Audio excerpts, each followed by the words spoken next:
Perkenalkan, nama saya Budi Arianto. Saya selaku penggiat seni bandengan dan pencaksilat yang ada di Empu Supo Songgoridi.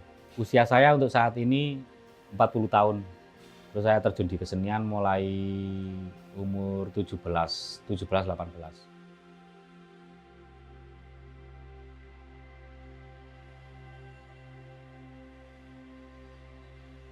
Orang tua saya sendiri itu pegiat seni pencaksilat. Bapak saya itu, terus mbah saya juga kayak gitu. Ya dari situ saya kemungkinan ada darah-darah seni bandengan atau pencak dari bapak.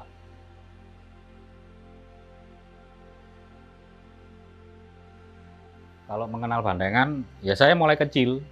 Cuman untuk terjun langsung mendalami di bandengan itu mulai kelas 2 STM. Jadi masih sekolah saya sudah terjun di organisasi dan khususnya di kesenian bandengan.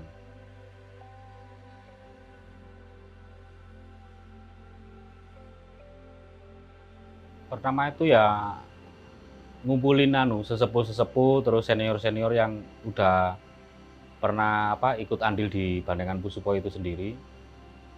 Semacam musyawarah, terus rembukan gimana kalau kesenian ini kita bangkitkan kembali. Eman-eman kalau nggak ada generasi penerus yang melanjutkan, istilahnya kesenian satu-satunya di Songgoridi kan waktu itu tinggal pencaksilat sama bandengan itu aja. Terus saya miris juga kok banyak pemuda yang acuh kayak gitu loh. Kurang begitu minat dengan bandengan dan pencaksilat. Kebetulan kalau untuk di Songgoridi sendiri waktu itu belum ada anggota dari luar.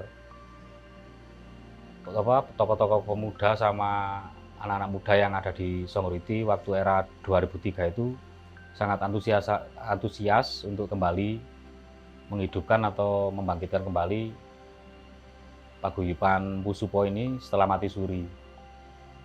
Kalau dulu itu namanya Sopo Ngiro Empu Supo, kayak gitu. Tapi cuman sekarang lebih dikenal di Empu Supo. Empu Supo itu pengambilan satu nama yang Bedakerawang atau nenek moyang atau leluhur yang babat alas di Songgoridi. Itu di Candi Songgoridi itu. Jadi kita ambil untuk sebuah dedikasi kepada yang babat alas atau Bedakerawang di daerah wilayah Songgoridi. Nanti kan mesti setiap generasi berikutnya pasti tanya, kenapa ya kok jenenge Empu Supo? Akhirnya kan tahu sejarah kayak gitu. Biar nggak lupa sama yang Bedakerawang atau yang babat alas di Songgoridi.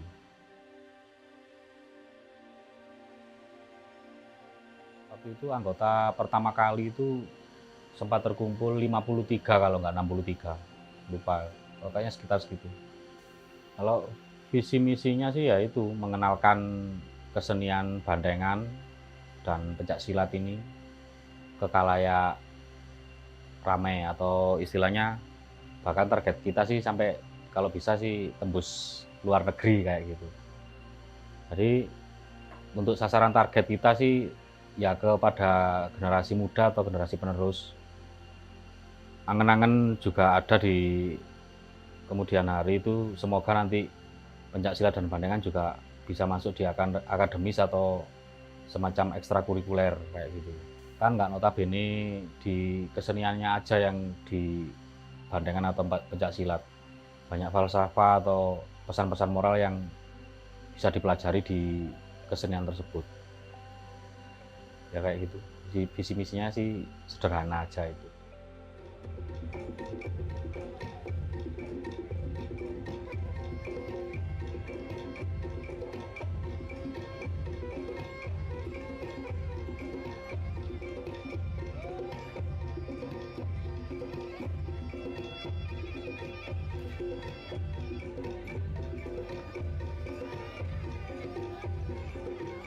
Kalau ciri khasnya itu, kalau sekarang ya itu dari karya-karyanya itu. Karya-karya yang kalau bicara ikon Empu Supo apa ya itu Dado Ngawuk kayak gitu. Terus terobosan-terobosan kita atau progres-progres kita sih nggak notabene di bandengan atau pencak saja. Kita juga bangun circle di seniman-seniman lintas seniman atau budaya yang ada di Indonesia. Kayak musik-musik modern kita juga tetap merangkul atau ingin sih kayak kolaborasi atau gimana gitu. Tapi alhamdulillah juga ada tanggapan positif dari teman-teman seniman yang selama ini kita ajak kerjasama.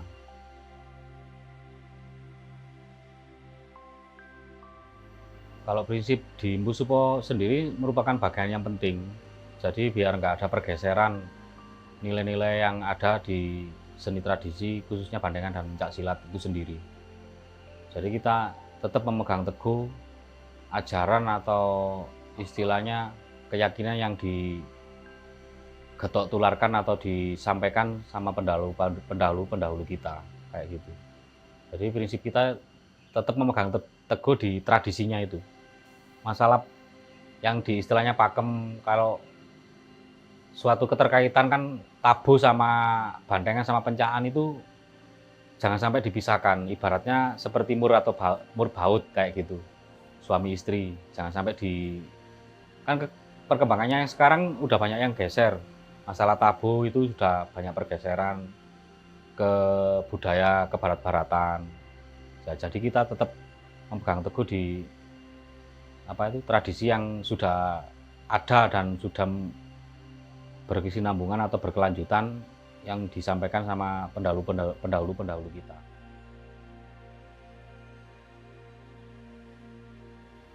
Semangat egaliter kita itu linggih sami jumeneng tanpa ratu, jadi duduk sama rata berdiri tanpa raja. Kalau secara organisasi, struktur atau atau jabatan itu pasti ada, cuman dalam keseharian kita bersosialisasi atau berkomunikasi, rembukan sama teman-teman, itu nggak ada istilah kayak gitu. Itu suatu titel aja kayak gitu. Jadi memang kita benar-benar menanamkan kayak gitu, biar nggak ada rasa sekat atau tingkatan atau gimana. Kita itu keluarga, intinya keluarga. Jangan sampai ada istilah senior atau junior, di kita nggak ada kayak gitu. Jadi semua itu sama, setara lah kayak gitu. Itu saya adopsi dari pengalaman-pengalaman saya sebelum terjun di dunia seni tradisi. Jadi sisi-sisi positif dalam pergaulan saya yang saya alami sebelum masa-masa ketemu di seni tradisi itu saya aplikasikan ke situ. Sebenarnya banyak kehidupan di jalanan itu yang berdampak atau ada maksud-maksud positif yang disampaikan. Jadi jangan sampai mandang sebelah mata suatu minoritas yang dikucilkan masyarakat atau gimana. Malah nilai-nilainya itu saya rasa sangat positif sekali. Yaitu saya aplikasikan ke seni tradisi kayak gitu. Jadi inspirasinya dari kehidupan di luaran seni. Kebetulan dulu itu saya waktu muda itu ikut di komunitas band, waktu itu punk. Jadi kan di punk sendiri ada egaliter, duduk sama rata berdiri tanpa raja. Saya konsep, saya masukkan, saya aplikasikan di kebetulan seni tradisi yang kita geluti kan tradisi Jawa. Jadi seolah-olah saya bikin dalam bahasa Jawa linggih sami jumeneng tanpa ratu itu. Sebenarnya sama artinya. Dan maksud tujuannya juga sama. Intinya kesetaraan atau kesamaan yang nggak ada kotak-kotak atau istilahnya apa senior junior kayak gitu.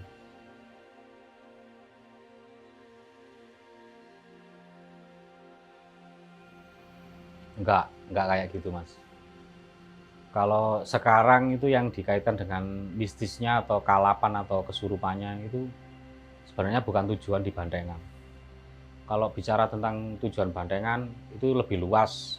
Bahkan kalau saya pribadi meyakini sampai kiamat pun untuk digali itu tetap ada dan nggak akan ada habisnya. Kalau ngomong no kalap atau kesurupan, berarti mereka atau tujuan mereka itu di kesenian bandengan hanya sebatas itu, selesai. Tujuanmu apa melok bandengan? Kalap, sudah selesai, nggak ada tujuan atau visi misi ke depan. Kayak gitu. Jadi intinya nggak di kalapan atau di anunya. Kalau sisi spiritual atau ritusnya sih memang ada. itu cuma sebagai simbolisasi atau rasa syukur ke Tuhan Yang Maha Esa, alam semesta, dan yang berdakerawang atau yang berjasa untuk atas terciptanya suatu kesenian tersebut. Jadi nggak ada ya tujuan yang untuk harus kalap atau kesurupan kayak gitu, nggak ada menurut saya pribadi. Tapi emang ajaran dari pendahulu-pendahulu atau senior ataupun sesepuh yang dahulu memang kayak gitu. Jadi tujuannya bandengan itu urip sing urup. Jadi jangan semata-mata hanya untuk tujuannya melok menang kesurupan atau kalapan. Selesai sudah kalau kayak gitu.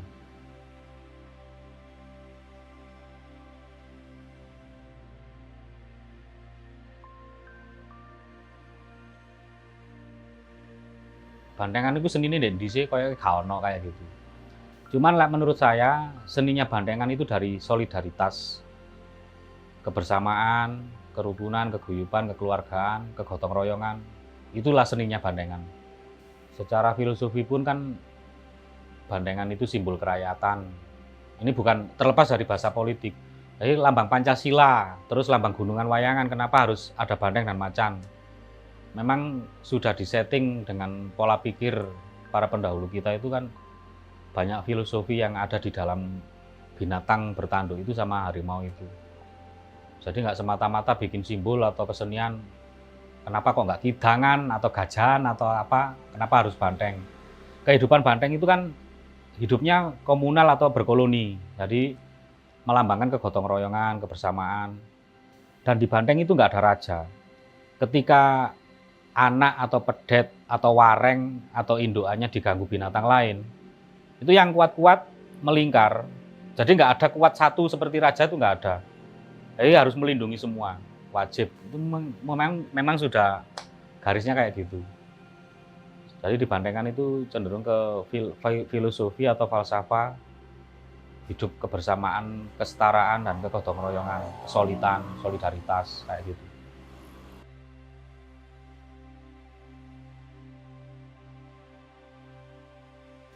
Kalau dulu-dulu sih bener yang Saman katakan itu, Mas. Bandengan identik dengan apa? Negatif lah kayak gitu. Cuma di era-era sekarang mungkin sudut pandang masyarakat atau kebanyakan orang pada umumnya udah beda. Soalnya banyak kegiatan-kegiatan positif yang sudah dilakukan para penggiat seniman bandengan dan pencak silat itu sendiri. Saya rasa untuk sudut pandang yang negatif udah ada pergeseran ke arah positif, meskipun nggak 100%.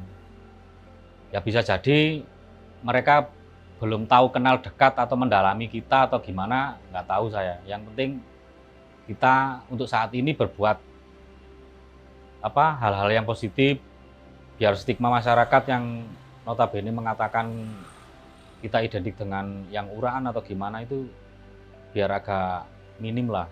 Minimal kalau bisa ya total ke arah positif untuk tanggapan masyarakat.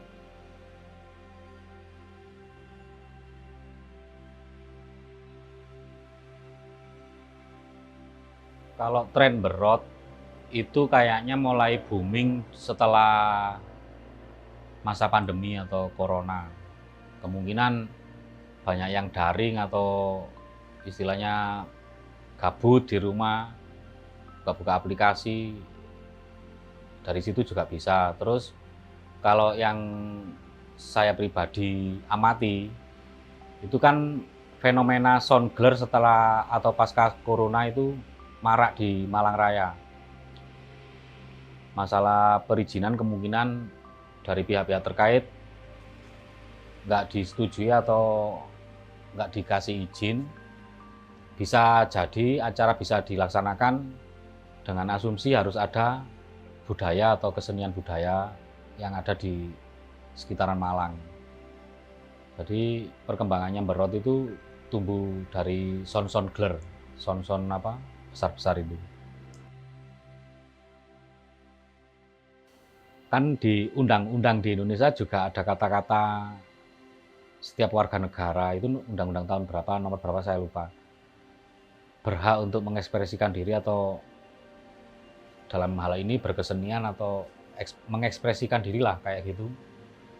Kalau kita larang sih ya nggak bisa, itu semua warga negara Indonesia juga punya hak untuk mengekspresikan diri. Tapi kalau dari sudut pandang bantengan dan pencak silat, setahu saya pribadi, pencak silat dan bantengan itu nggak kayak gitu. Kemungkinan bisa jadi ini adalah evolusi atau perkembangan atau subkultur yang ada di bantengan. Kalau saya rasa sih sah-sah aja, selama ya itu tadi, setiap kesenian itu ada pembatasan masalah di adab, etika, dan sopan santun. Selama nggak melanggar itu, saya rasa sah-sah aja. Tapi kalau bisa sih keoriginalitasan atau pondasi awal yang ada di kesenian bantengan dan pencak silat itu murni, jangan sampai dirubah atau ditinggalkan kayak gitu. Soalnya kan dulu pendahulu-pendahulu kita, sesepuh-sepuh kita yang menggagas atau mengkonsep suatu kesenian ini terbentuk atau tercipta, itu sudah dipikirkan matang-matang tentang sebab akibat ataupun dampak sosial serta filosofi-filosofi atau pesan-pesan moral yang disampaikan di kesenian tersebut. Jadi eman-eman nanti kalau ada pergeseran, soalnya bicara tentang seni pertunjukan itu atau tontonan tradisi itu kita memegang teguh harus ada tatanan, tuntunan dan tontonan dan tuntunan. Jadi nggak sekedar tontonan aja, ada tatanan, meskipun banyak bisa ditonton juga ada tuntunan atau pesan-pesan moral yang disampaikan. Kayak gitu, Mas.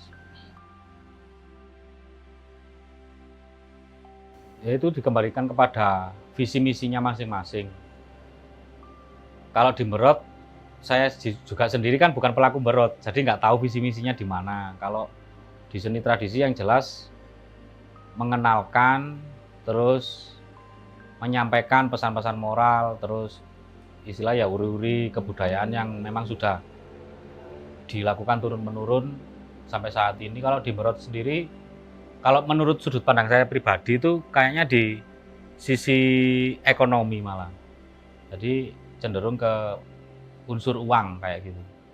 Jadi untuk tuntunan atau tatanan yang ada itu, ya itu yang kayaknya nggak ada di Merot. Cuman dari sisi tampilan atau memang kebanyakan masyarakat itu malah menyukai sesuatu yang miring kayak gitu. Ya ibarat diskotik, karaoke kan dilarang pun bagaimanapun, banyak konsumsi publik yang meminatinya atau berminat ke arah situ juga banyak kayak gitu. Cuman lebih etis atau lebih pantas ketika suatu kesenian itu ada tatanan, ada tuntunan, bukan sekedar tontonan, dan jangan sampai mengarah ke arah-arah negatif. Munculnya Merot pertama kali itu yang saya kurang setuju itu ketika ada dancer atau penyanyi-penyanyi, penari-penari yang kurang pantas untuk dikonsumsi publik lah. Itu pertama kali saya jujur nggak terima kalau bantengan ada semacam unsur kayak gitu. Soalnya kan bicara kesenian bantengan ini kesenian rakyat. Jadi berbagai lapisan masyarakat mulai dari kecil, besar, tua, muda, lanang, wedok ada di situ. Jadi kalau kita ngasih tontonan yang kayak gitu, gimana nanti generasi penerus kita menanggapi bantengan ternyata kayak gini. Padahal di bantengan itu nggak kayak gitu. Ya jadilah seniman yang bermartabat lah, jangan semata-mata hanya untuk sisi finansial atau ekonomi atau uang, melulu uang. Tetap harus menjaga norma, adab, etika yang sudah diwariskan turun-temurun oleh nenek moyang kita, apalagi kita ini pemegang teguh di budaya ketimuran kayak gitu. Nggak pantas lah kalau kayak gitu. Untuk kreasi pengembangan di Merot sendiri, saya nggak ada istilah gak seneng atau gimana, itu enggak. Ya itu tadi, yang penting selama nggak melanggar norma atau adab yang sudah ada, sah-sah aja. Cuman anjuran saya atau himbauan saya, kalau bisa meskipun membuat kreasi, jangan sampai meninggalkan kisi-kisi atau akidah atau pondasi awal yang ada di bandengan seperti pencak, tabuh dan lain-lain. Boleh-boleh saja berkreasi. Tapi kalau untuk bicara kreasi, sebenarnya banyak jalan untuk inovasi atau mengembangkan kesenian bandengan, itu banyak jalan. Nggak monoton harus dimberot aja, itu malah kayak cupet. Banyak jalan selama kita nggak males-males eksplor. Pengembangannya ya itu, jangan sampai meninggalkan keoriginalitasan di kesenian tersebut. Banyak kalau masalah eksplornya, selama kita mau berpikir atau belajar. Bandengan itu suatu kesenian yang merakyat, ekonomis, praktis, dan dinamis. Jadi segala lapisan masyarakat, mulai yang berduit ataupun yang nggak berduit, saya rasa sudah sangat bisa sekali untuk belajar atau mengembangkan kesenian bandengan tersebut. Sebenarnya kesenian yang sangat sederhana itu ya bandengan itu.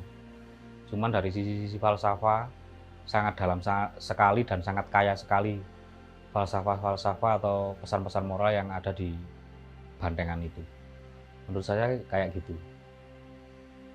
Yang membuat sampai saat ini relevan, ya kemungkinan itu tadi, kesenian yang sangat merakyat, terus notabene nggak cenderung melulu uang. Koyo ibaratnya ini mas, suatu contoh, ada kalau kurang mampu kayak gitu, kepingin menampilkan seni pertunjukan bandengan.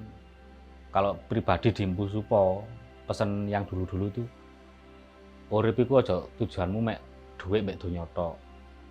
Iso nguripi, iso ngekei seneng nang wong marang liyan niku wis apik. Iku suatu pahala sing ora kena dituku ambek dhuwit. Kayak gitu. Tadi ajaran tetua-tetua kita yang dulu kayak gitu.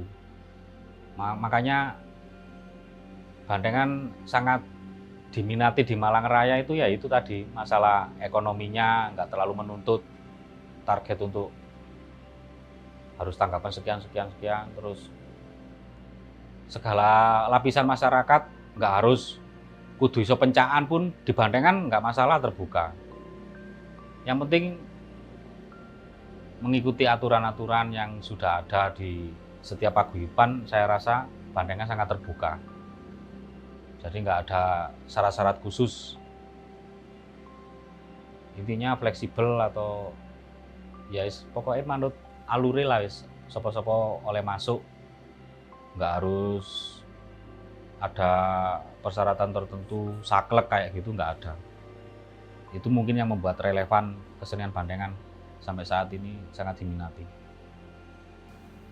Kalau saya pribadi nggak kayak gitu mas, jadi mungkin ada tanggapan sebagian masyarakat, iki sing luwe kekinian dan lain-lain, gak boseni dan lain-lain.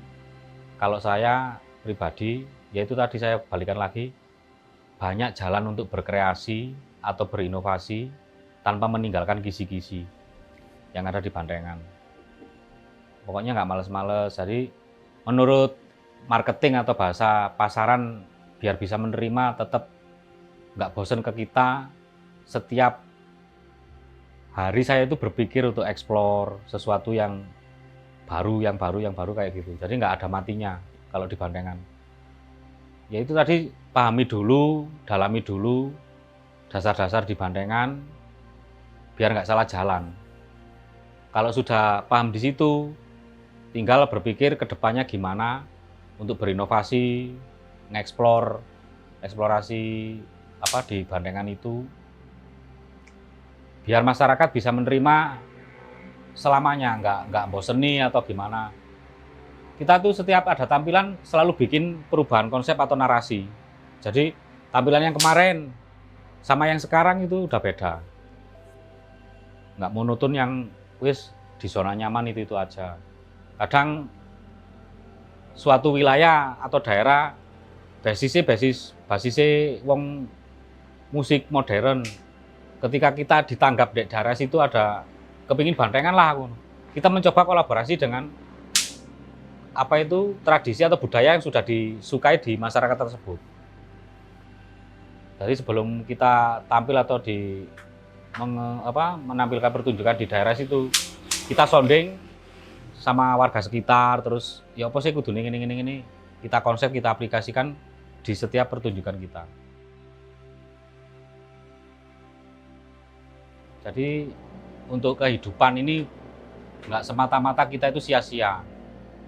Ada istilahnya urip sing urup, jadi hidup yang memang bisa menghidupi dan bisa bermanfaat kayak gitu. Di kesenian itu ada semacam pemahaman kayak gitu. Jadi setiap gerak olah tubuh yang ditampilkan di seni banterangan dan pencaksilat itu ada falsafah hidup yang bisa kita pelajari dan kita aplikasikan ke pribadinya kita sendiri.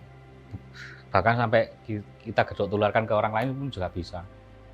Jadi sangat perlu sekali untuk membentuk dinamisnya pola hidup bersosial kita.